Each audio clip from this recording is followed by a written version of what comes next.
Oke, kita bedah yuk. Gini deh, di kota besar itu sebenarnya ada dua tipe orang kaya. Pertama, mereka yang kelihatannya kaya. Kedua, mereka yang beneran kaya, tapi diam-diam aja. Nah, jalan yang mereka tempuh itu beda banget. Dan dalam pembahasan kali ini, kita akan bongkar tuntas strategi yang kedua. Nah, disinilah bedanya kelihatan banget.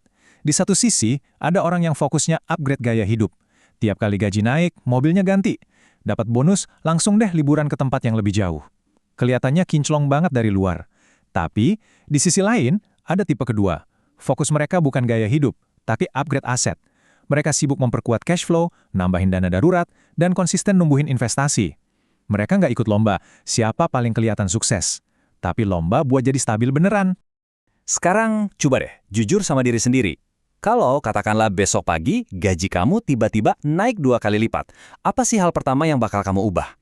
Apa langsung kepikiran buat pindah apartemen yang lebih bagus, ganti mobil, atau justru mikir, wah, gimana caranya kenaikan ini bisa bikin gue lebih cepat bebas finansial ya? Jawaban kamu di sini, itu jadi kunci yang membedakan dua mentalitas tadi. Nah, ini nih yang membawa kita ke akar masalahnya, yang ngejebak banyak banget orang. Namanya, jebakan inflasi gaya hidup. Pernah nggak sih ngerasa kita ini udah lari kenceng banget, kerja keras, tapi kok secara finansial kayaknya nggak maju-maju? Gini, simpelnya gini. Inflasi gaya hidup itu adalah fenomena di mana pendapatan kita naik, pengeluaran kita naiknya malah lebih kencang. Gaji nambah 20%, tapi pengeluaran buat gaya hidup malah bengkak 30%. Ujung-ujungnya apa? Tabungan nggak nambah, aset juga segitu-gitu aja. Duit yang masuk lebih banyak cuma lewat doang buat biayain gaya hidup yang lebih besar, bukan buat ngebangun fondasi keuangan.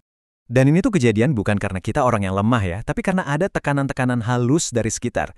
Lingkungan kerja misalnya, tiba-tiba bikin standar baru kita harus nongkrong di mana. Terus media sosial yang isinya realitas palsu yang udah diedit. Belum lagi kebiasaan teman-teman dekat kita yang pelan-pelan jadi standar kita juga. Dan yang paling bahaya nih, ilusi bahwa semua orang di sekitar kita tuh lagi naik level, jadi kita ngerasa harus ikutan juga biar nggak ketinggalan. Jadi, poin pentingnya tuh di sini. Masalahnya nggak selalu soal kurang duit. Akar masalahnya seringkali adalah ritme hidup yang terlalu cepat yang bikin kita ambil keputusan keuangan pakai emosi, bukan pakai logika yang tenang. Kita beli sesuatu karena FOMO, fear of missing out, bukan karena benar-benar butuh. Terus solusinya gimana dong? Nah, disinilah kita masuk ke strategi intinya. Namanya strategi slow living. Bukan berarti hidup jadi lambat dan gak ngapa-ngapain ya, tapi ini soal mengambil kembali kendali dengan cara memperlambat laju. Nah, ini penting banget nih. Banyak yang suka salah kaprah. Slow living di konteks keuangan modern itu bukan berarti kamu harus pindah ke desa atau nurunin mimpi-mimpi kamu. Bukan. Kamu tetap bisa ambisius di kota besar. Intinya adalah memperlambat respons kamu terhadap pemicu-pemicu finansial. Ngasih jeda antara pengen dan beli. Prinsip dasarnya tuh simpel banget, tapi kuat.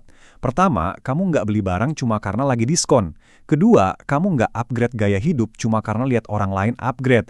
Ketiga, kamu punya standar finansial kamu sendiri, bukan standar pinjaman dari orang lain.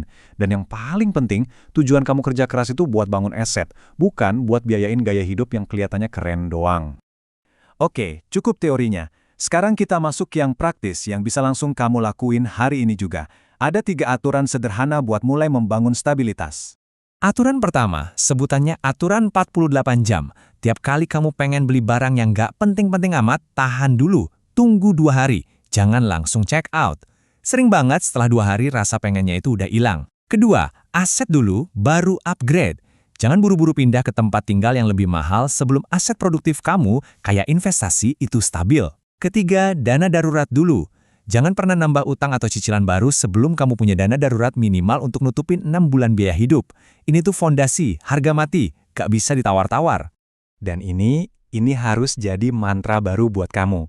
Kenaikan gaji itu harus berarti kenaikan investasi, bukan cuma kenaikan gaya hidup. Jadi setiap kali pendapatan nambah, yang pertama kali kamu naikin itu adalah persentase investasi kamu, baru setelah itu mikirin yang lain. Oke, next. Gimana caranya biar kebiasaan baik ini jalan terus tanpa kita harus mikirin? Jawabannya, otomatisasi. Kita akan bangun sebuah sistem atau mesin kekayaan yang bisa jalan sendiri. Ini kuncinya, dengerin baik-baik. Kekayaan yang tenang dan stabil itu nggak dibangun di atas niat atau motivasi. Karena yang namanya motivasi itu kan naik turun. Hari ini semangat, besok udah lupa. Kekayaan ini dibangun di atas sebuah sistem yang bakal tetap jalan, bahkan pas kamu lagi malas, lagi sibuk, atau lagi nggak kepikiran sama sekali. Sistem paling simpel tapi paling ngaruh itu ya ini. Pisahin duit kamu ke 3 rekening berbeda. 1, rekening operasional buat kebutuhan harian yang kartunya kamu bawa-bawa. 2, rekening tabungan dan dana darurat. Ini harus gampang diakses tapi jangan dipakai buat jajan. Dan ketiga, rekening investasi yang idealnya nggak punya kartu ATM dan nggak nyambung ke aplikasi belanja online. Pemisahan ini tuh kayak bikin benteng mental buat duit kamu. Terus, berapa banyak yang harus disisihkan? Coba deh pakai patokan persentase, minimal 10-20% dari penghasilan kamu. Langsung atur auto debit di hari gajian, bukan nunggu akhir bulan. Anggap aja ini kayak bayar tagihan wajib, tapi ini tagihan buat masa depan kamu sendiri. Kamu bayar diri kamu di masa depan, duluan. Nah, sekarang kita sampai ke bagian paling dalamnya nih, soal mindset. Ini adalah tentang pilihan fundamental. Kamu mau pilih kebebasan atau validasi? Mau pilih ketenangan jangka panjang atau pengakuan sesaat? Coba deh, renungin kalimat ini baik-baik. Citra atau image itu ngasih kamu validasi. Sedangkan aset itu ngasih kamu kebebasan. Validasi bikin kamu ngerasa diakui hari ini, tapi kebebasan itu bikin kamu ngerasa tenang seumur hidup. Pilihan ada di tanganmu. Biar lebih kebayang, kita jejerin deh bedanya. Kalau kamu sibuk bangun citra, yang kamu dapat itu pengakuan jangka pendek, status sosial, tapi juga tekanan terus-menerus buat mempertahankannya. Di sisi lain, kalau kamu fokus bangun aset, yang kamu dapat itu kebebasan buat milih jalan hidup, ketenangan pikiran, dan stabilitas yang sesungguhnya. Jauh lebih berharga kan? Oke, kita rangkum ya. 5 pilar utama buat membangun kekayaan yang tenang. 1. Perlambat ritme gaya hidupmu. 2. Otomatiskan investasimu. 3. Kendalikan apa yang kamu lihat di media sosial. 4. Fokus bangun aset dan skill yang menghasilkan. Dan 5. Yang paling penting, latih pikiranmu untuk berhenti mencari validasi dari luar. Sebelum kita selesai, aku mau kamu berhenti sejenak dan benar-benar mikir, apa sih tantangan keuangan paling besar yang lagi kamu hadapin sekarang? Apa itu utang? Belanja impulsif yang nggak kekontrol? Atau mungkin rasa takut buat mulai investasi? Jawab jujur buat diri kamu sendiri, karena kesadaran itu adalah langkah pertama dari segalanya. Perubahan sejati itu nggak dimulai dari seberapa banyak uangmu, tapi dari keberanian buat mengakui masalah dan kemauan buat membangun sistem yang benar.